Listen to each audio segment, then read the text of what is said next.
Père saint, Père juste, Père miséricordieux. Oui, tu es le Dieu bon, rempli d'amour et de grâce envers nous. Père saint, nous bénissons ton nom et nous te rendons grâce pour ta grande bonté.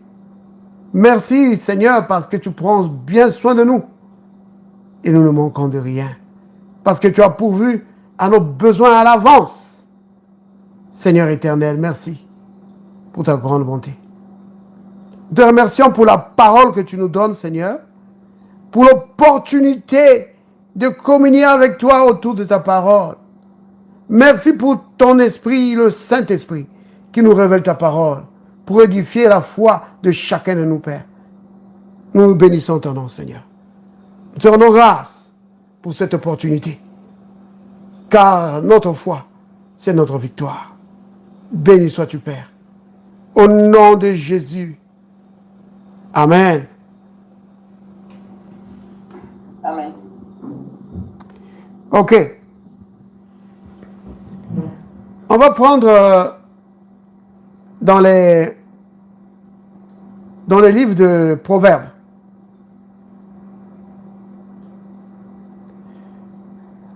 Proverbes chapitre 4.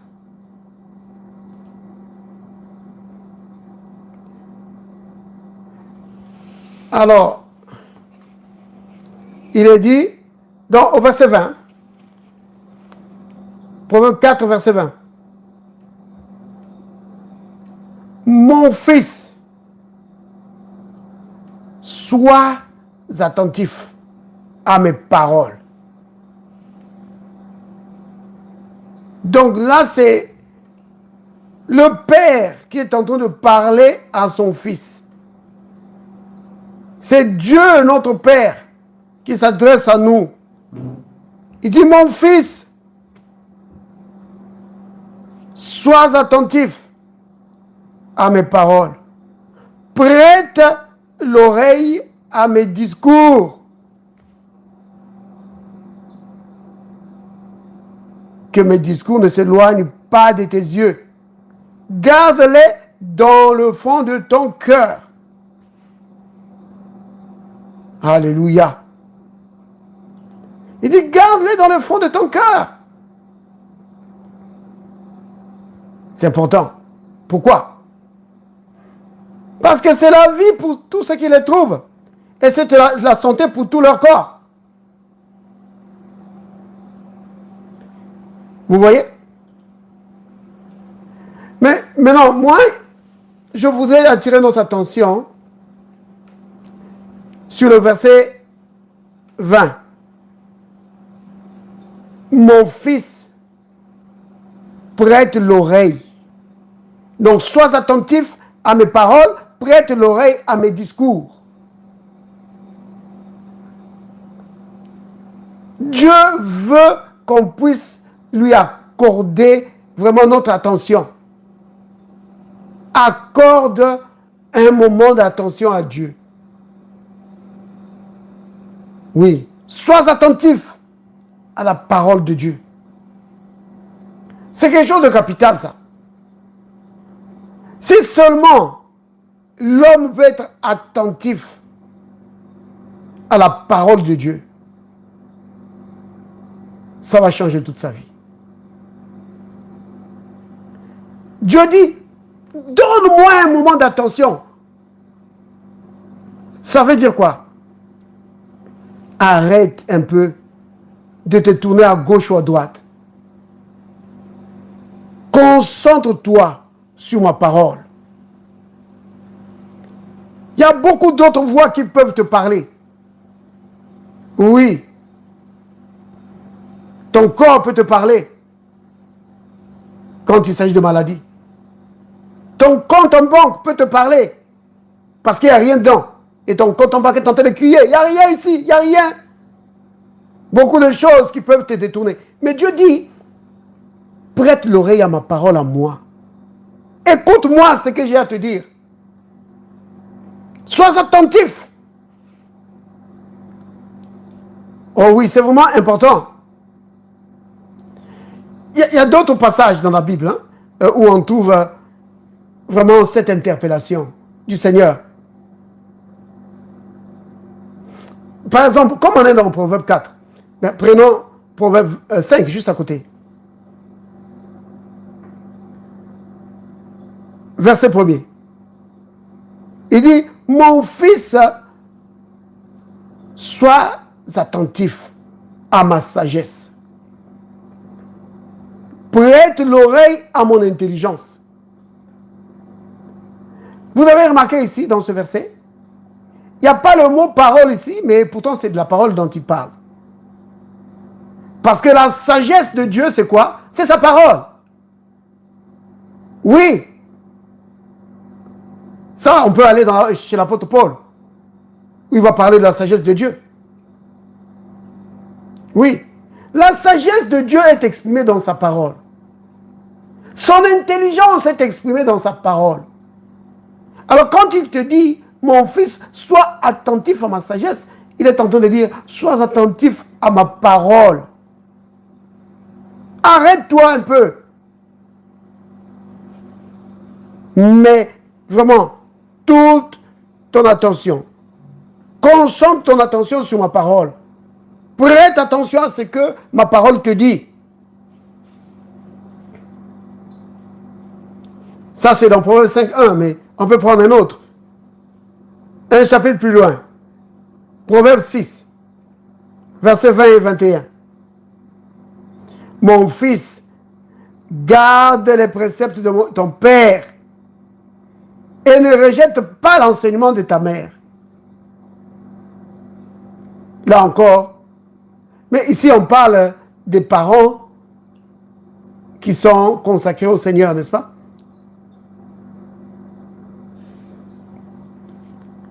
Maintenant, on va aller plus loin.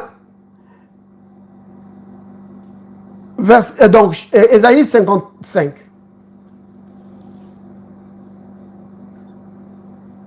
Dans Ésaïe 55, il est dit, prêtez l'oreille et venez à moi. Écoutez et votre âme vivra. Vous voyez? Là, on parle encore de prêter l'oreille, de faire attention à la parole de Dieu. Vous comprenez? C'est important. Celui qui peut accorder l'attention à la parole de Dieu, celui qui peut vraiment se concentrer sur la parole, prêtez attention à ce que la parole de Dieu dit. La parole va changer sa vie. Pourquoi? C'est parce que quand tu prêtes attention à la parole va maintenant atteindre ton esprit. Ce que la Bible appelle le cœur. La parole de Dieu va atteindre ton cœur. Et ton cœur, c'est le champ dans lequel Dieu veut planter la semence de sa parole. Vous voyez? Et Satan, il le sait. C'est pourquoi il va essayer de t'embrouiller. Oui, quand la parole de Dieu est proclamée, quand la parole de Dieu est enseignée, beaucoup de gens sont victimes des attaques du diable. Mais ce n'est pas quelque chose qui va apparaître comme une attaque du diable. Un certain moment de distraction, un moment où on commence à penser à autre chose, ou alors on se lève, on fait un peu un tour à gauche ou à droite. C'est l'ennemi qui fait ça. Pourquoi? Parce qu'il ne veut pas que tu prêtes attention à la parole. Parce qu'il sait que si tu prêtes attention à la parole, cette parole-là va entrer dans ton système. Ça va entrer dans ton cœur, dans ton esprit. Vous comprenez? Ça vous rappelle rien, ça? Ça nous rappelle la parabole du Seigneur, non? Qui connaît de quelle parabole? À quelle parabole je fais allusion? Du semeur? La parabole du semeur. Oui. Matthieu, chapitre 13. Si on prend Matthieu, chapitre 13, on va prendre à partir du verset 19.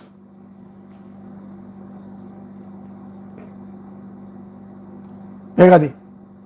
Il est dit, donc ici c'est le Christ maintenant qui donne l'interprétation de la parabole du semeur. Lorsqu'un homme écoute la parole du royaume et ne la comprend pas, vous voyez, il ne comprend pas la parole. Pourquoi? À cause des distractions du diable. À cause des distractions du diable, il ne comprend pas la parole. Vous voyez? C'est pourquoi dans le proverbe qu'on a lu tout à l'heure, on dit, prête l'oreille, vraiment, sois attentif à la parole, pour que tu la comprennes.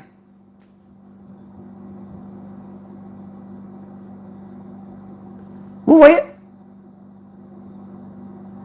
Le mot comprendre, en grec, ils ont un mot très intéressant qui s'appelle katalambano. Lambano, c'est recevoir. Kata, c'est saisir. Donc, à ramener vers soi. Posséder cela.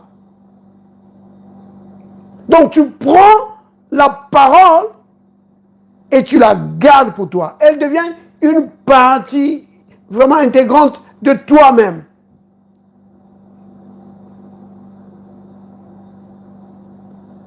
Donc, il veut que tu sois attentif à la parole pour que tu katalambano, pour que tu comprennes, que tu prennes ça. Une fois que tu as saisi cela, que tu as compris cela, alors il y a des conséquences. La parole va entrer dans ton cœur, donc sur le sol. Vous voyez? Ça va entrer dans le sol pour produire du fruit. Et regardez ici. Ces gens de personnes qui écoutent la parole et qui ne la comprennent pas. Qu'est-ce qui leur arrive? La Bible dit, c'est le Christ qui explique, hein? Il dit, le malin vient et enlève ce qui a été sémé. Vous voyez? Ce qui a été sémé dans son cœur, cet homme est celui qui a reçu la semence le long du chemin. Vous voyez? Donc la personne a entendu la parole et la parole n'a rien produit. Pourquoi? Parce que la parole n'a pas eu le temps de s'ancrer, d'entrer profondément. Vous voyez? Et ce qui fait entrer la parole dans ton cœur, dans ton esprit, c'est la compréhension. Tu dois comprendre. Et pour comprendre, il faut que tu prêtes attention à la parole. Oui, il faut que tu sois attentif. Oui. Pas seulement pendant les réunions, mais même pendant les moments où toi-même tu es en train de lire. Sois attentif à la parole. Alors, quand tu es attentif, cette parole-là va s'enfoncer dans ton esprit, dans ton cœur. Et va commencer à produire des résultats. Vous voyez? Mais si tu ne la comprends pas, si tu ne comprends pas la parole, La Bible dit que Satan va venir et il va juste enlever tout ce que tu as écouté là. Vous voyez? Et c'est comme ça que vous trouvez des chrétiens qui, pendant des années, ils sont chrétiens pendant 10, 20 ans, mais ils se comportent toujours comme les gens du monde. Vous voyez? Et pourquoi ils se comportent comme les gens du monde? C'est parce que leur intelligence n'a pas été renouvelée. Et puisque leur intelligence n'a pas été renouvelée, alors ils n'ont pas la révélation des 3 niveaux de la volonté de Dieu. Vous voyez? Et alors l'intelligence est renouvelée comment? Mais par la parole. C'est la parole qui renouvelle notre intelligence. Mais pour que cette parole-là renouvelle ton intelligence, renouveler l'intelligence, bien-aimé, ça veut dire que tu commences à penser comme Dieu pense. Tes pensées s'alignent sur la parole. Tes pensées s'alignent sur le point de vue de Dieu. Tu vois maintenant les choses comme Dieu les voit. C'est-à-dire que dans le monde, par exemple, on pense que, marcher dans l'amour de Christ, c'est juste être, comment dire, un lâche, ou quelqu'un qui n'a pas de courage, une poule mouillée. Oui. Mais quand tu as l'intelligence renouvelée, tu comprends que marcher dans l'amour, ce n'est pas être lâche. Bien au contraire, c'est être fort. Oui. Parce que tout le monde peut haïr, tout le monde peut se fâcher, tout le monde peut détester. Mais celui qui marche dans l'amour, ça veut dire qu'il a triomphé de la haine.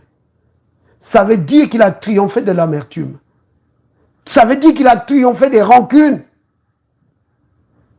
Ça veut dire qu'il a triomphé du non-pardon, qu'il a triomphé de tous ces désirs de révolte pour dire « je pardonne ». Oh oui, marcher dans l'amour, c'est une force incroyable. Quand quelqu'un te fait du mal, ça c'est, humainement parlant, c'est naturel, ça vient, c'est l'insulte, c'est les bagarres. Mais réagir autrement, réagir par l'amour, c'est une force incroyable. Mais pour que tu arrives à voir les choses comme ça, il faut que ton intelligence soit complètement renouvelée. Pour que tu commences à agir selon la parole du Christ.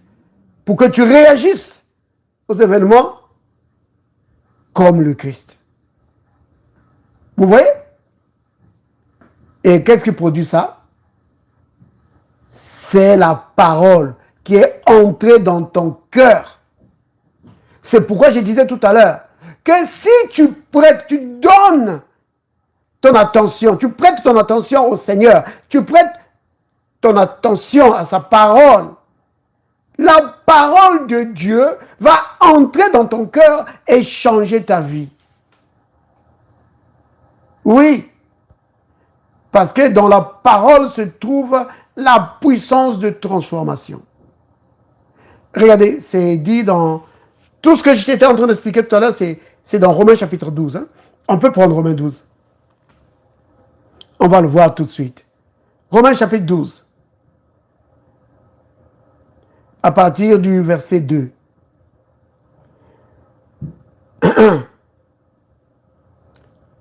Regardez.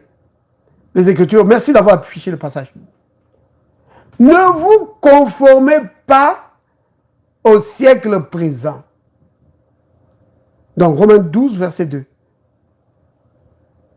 Ça veut dire, ne laisse pas le monde te dicter ta façon de vivre, ta façon de voir les choses. Oui.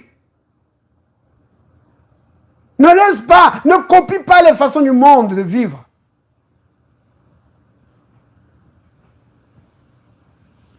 Mais sois transformé. Comment? Par le renouvellement de l'intelligence.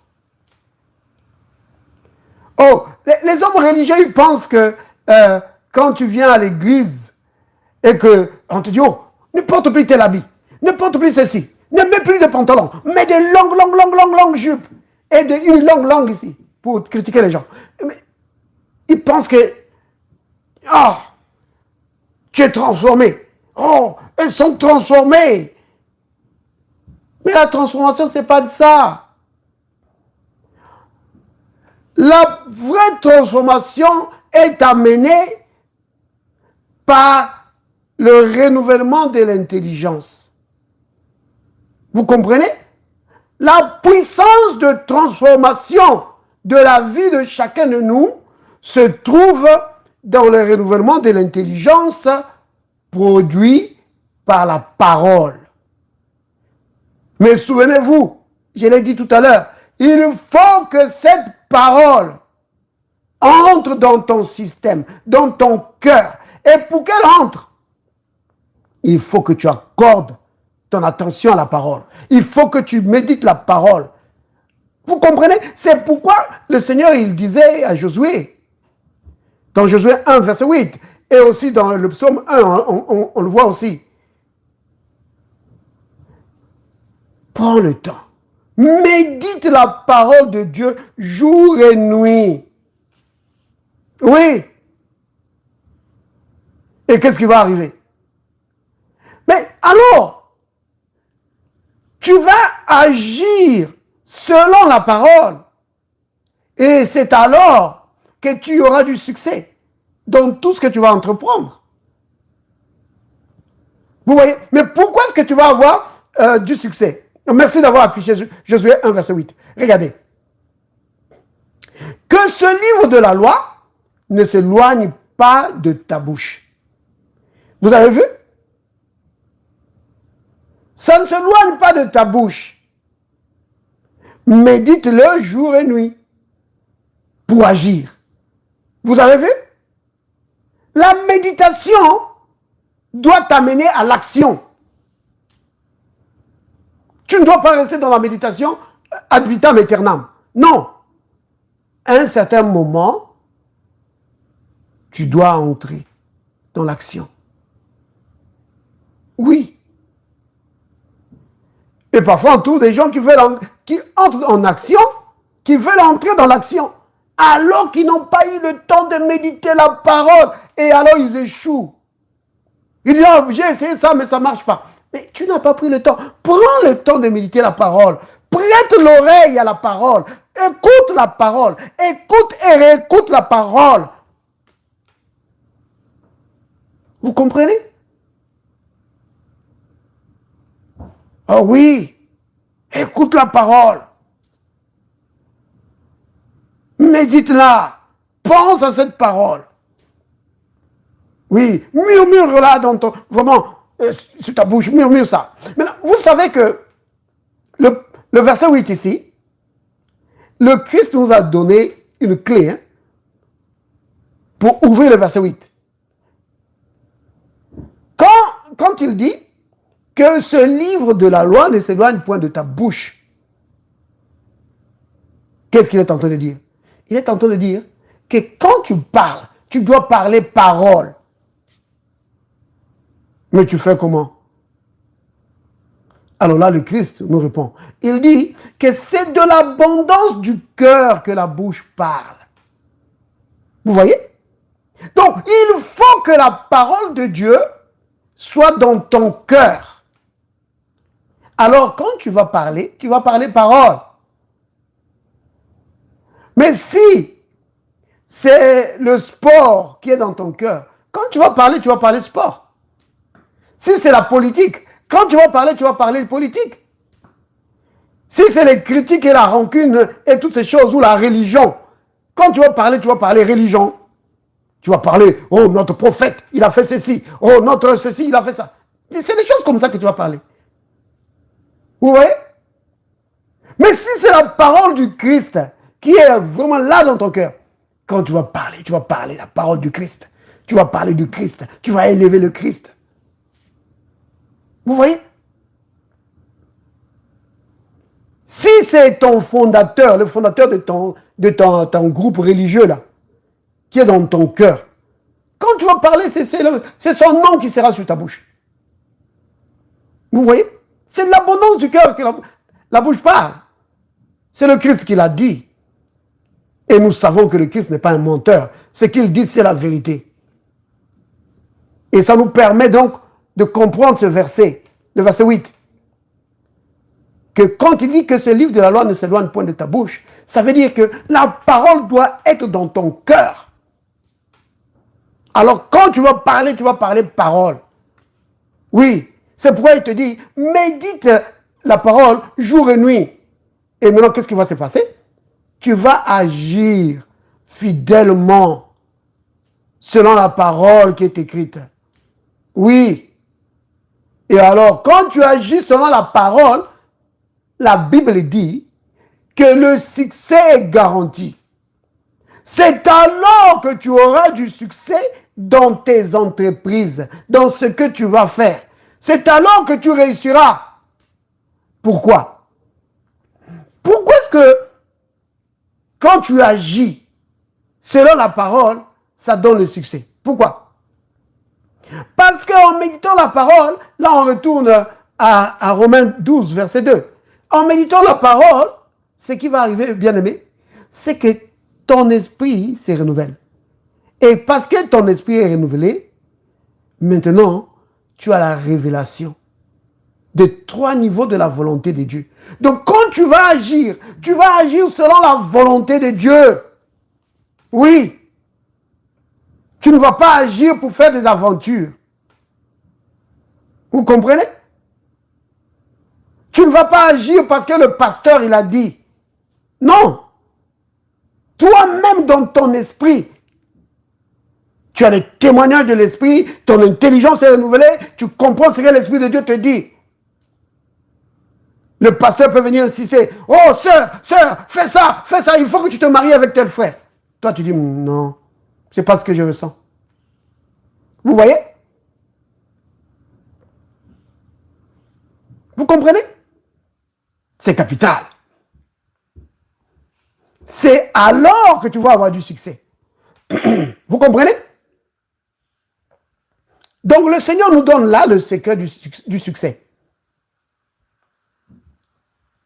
La méditation de la parole renouvelle ton intelligence. Le renouvellement de l'intelligence t'amène à discerner les 3 niveaux de la volonté de Dieu. Et parce que tu sais comment marcher dans la volonté de Dieu, alors, quand tu vas agir, ça va aboutir au succès. Oui, ça va aboutir au succès. Et ça va te permettre d'éviter les pièges du diable, d'éviter les hommes au cœur tortueux. Oui. Oh là là. Vous comprenez bien, aimé? C'est important de prêter attention à la parole. Ça va changer ta vie. Oh, béni soit le nom du Seigneur. Autre chose que la parole de Dieu, la méditation de la parole de Dieu va faire, c'est que ça va alimenter ta foi. Vous comprenez? Ta foi va être alimentée.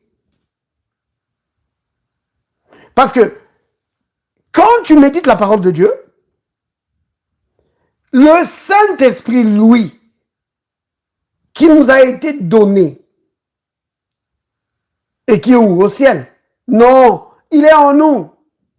Si tu es enfant de Dieu, le Saint-Esprit est en nous. Mais non, le Saint-Esprit là que le Seigneur t'a donné, c'est pas juste pour prier en langue. Rabaya, setakeya, soto. C'est très bien. Mais le Saint-Esprit a un autre rôle.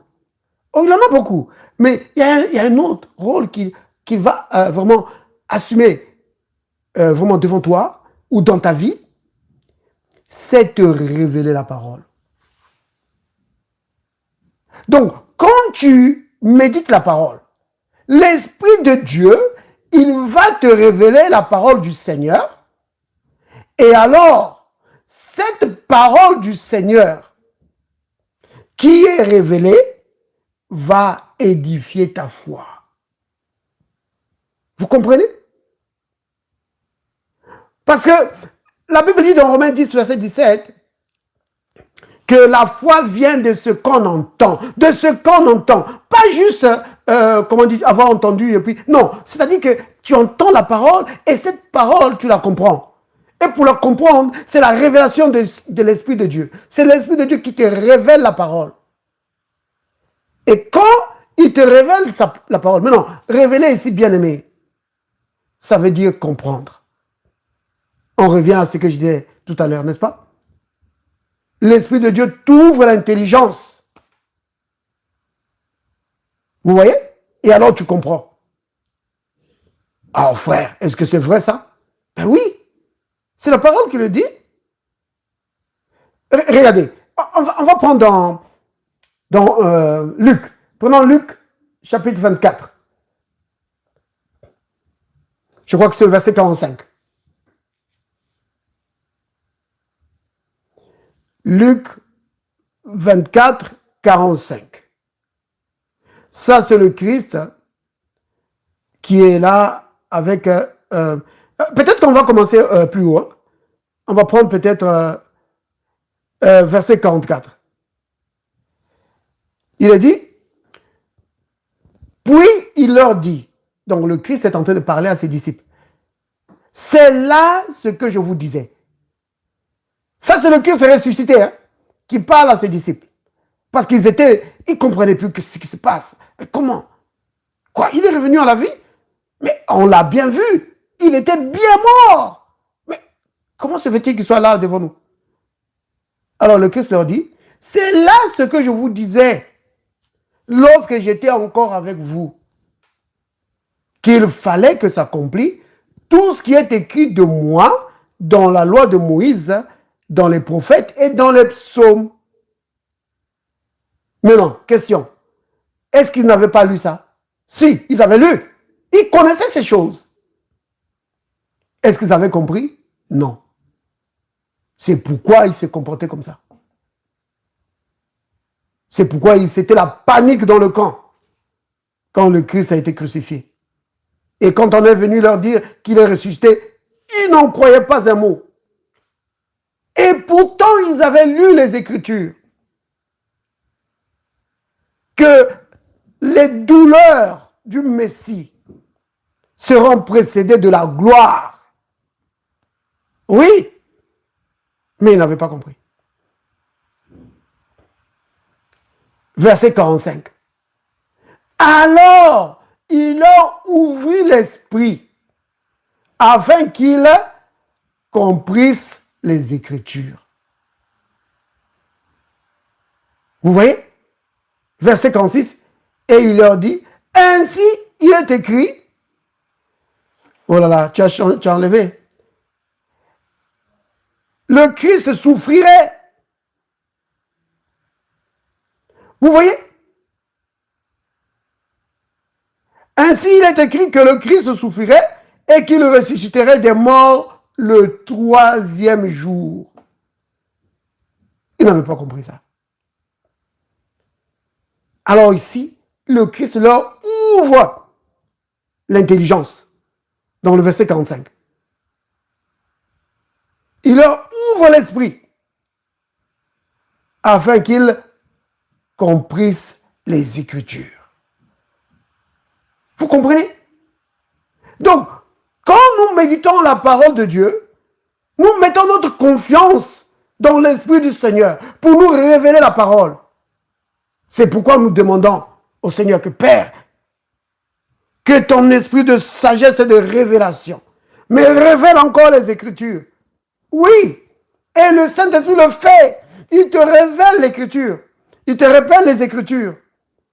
Et alors, quand tu comprends les Écritures, non seulement ton intelligence est renouvelée, mais ta foi aussi, elle est fortifiée. Vous comprenez?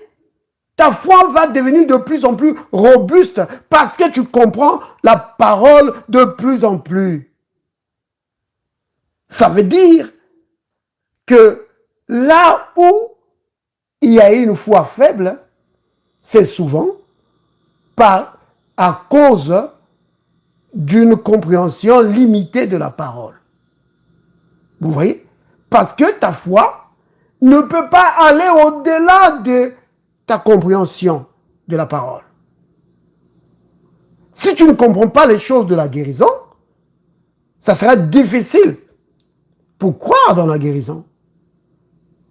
Vous comprenez? Donc, quand tu comprends la parole, ta foi est fortifiée.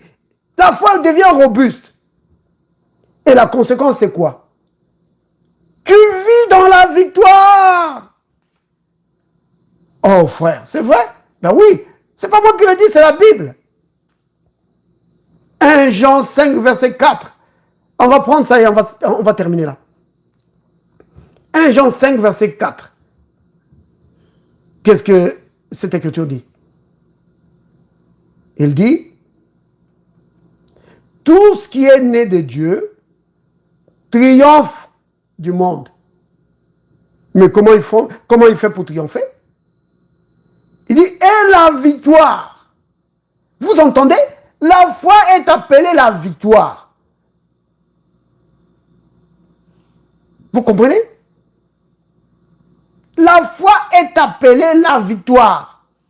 Donc, le Christ, le Seigneur, en te donnant la foi, il t'a donné la victoire. Maintenant, si tu ne prends pas soin de ta foi, la foi est là, la victoire est là, mais elle n'opère pas. Ou tu ne sais pas comment vraiment libérer cette foi. Comment la mettre en action pour que ta foi puisse t'amener de victoire en victoire. 1 Jean 5, verset 4. Parce que tout ce qui est né de Dieu triomphe du monde. Oui. Et la victoire qui triomphe du monde, c'est notre foi. Vous comprenez? Alors, disons tous ensemble, bien-aimés. Père, merci pour ta parole que tu m'as donnée. Père, merci pour ta parole que tu m'as donnée. Merci pour le Saint-Esprit qui me révèle la parole. Merci pour le Saint-Esprit qui me révèle la parole. Pour édifier ma foi. Pour édifier ma foi. Afin que je vive dans la victoire. Afin que je vive dans la victoire. Peu importe les circonstances. Peu importe les circonstances. Au nom de Jésus. Au nom de Jésus. Amen. Alléluia. Oh, soyez bénis. Béni soit le nom du Seigneur. Béni soit le nom du Seigneur. Béni soit le nom du Seigneur. Alléluia. Amen.